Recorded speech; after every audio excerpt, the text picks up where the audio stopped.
hello again. So you may be able to tell I'm really not getting much in the way of sleep.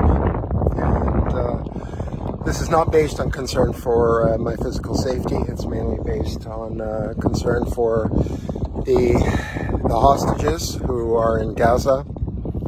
If you're not aware of what happens to Israelis and Jews and sometimes others who fall into the hands of Hamas and other Arab forces, you can do some quick online searching and discover for yourself what typically happens.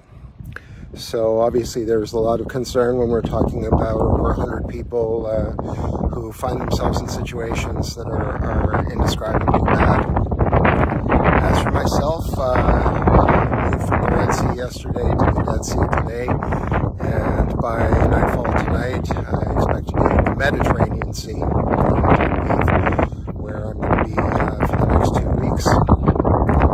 So right now I'm at Ein Gedi. Ein Gedi is a kibbutz, but it's also an archaeological site and a natural area. It's a ladder that I'm in right now, way up top. I just visited a spring way up here, and now I have to walk back down. And it's quite lovely here. Actually, this particular walk in Ein Gedi up to the spring I've never done before. The hike that I wanted to do here to Nahal Arugot is not possible for security reasons. It has been closed. In any case, I left Be'er this morning near Eilat. Things were very quiet. Where I am now, there have been no rockets, no attacks. Again, things very quiet. And I'm headed to Tel Aviv later today. And in the last 24 to 36 hours, it's been relatively quiet there as well.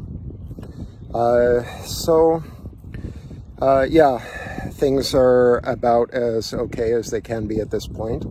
To those of you who sent me messages asking if I would consider leaving Israel early, even if I were so inclined, it's becoming more difficult to do so. A number of airlines have shut down service. Others are minimizing their flights. The airline I'm booked on, has not yet cut its service, so I'm hopeful that I will be able to leave as scheduled. And I don't think there's any point to trying to leave any earlier. There are a lot of other people who are quite desperate to get out right now, and they're probably going to fill those flights. Mahmoud told me that in Dubai, there was a flight that left Friday morning for Tel Aviv, and news started to spread on the plane of what was happening here, and there were passengers who demanded to be let off, and the airline, Emirates, refused to allow that. So again, oh, look at this eagle. No, it's not an eagle. It's a bird. Anyway, there are people who are really trying to leave now, and I think it'd be quite impossible to find a spot.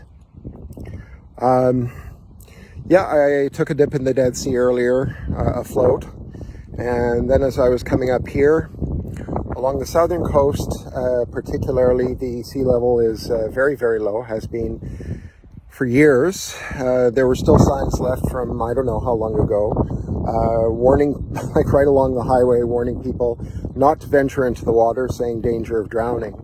And I know that the salinity content of the water has increased as the amount of water has decreased, but even back then, you would have to really, really try to drown. You would have to cover yourself in weights to be at risk for drowning. The greater risk is that now you'd walk 2 or 3 kilometers to get to the actual shore in 40-degree weather. This is the lowest spot on Earth, by the way. The Dead Sea is below sea level. Maybe get heat stroke, but drowning, I don't really think so. In any case, as I've said, physically, I'm doing all right. And I'm looking forward to having some space to be by myself for a little bit once I get to Tel Aviv. Bye for now.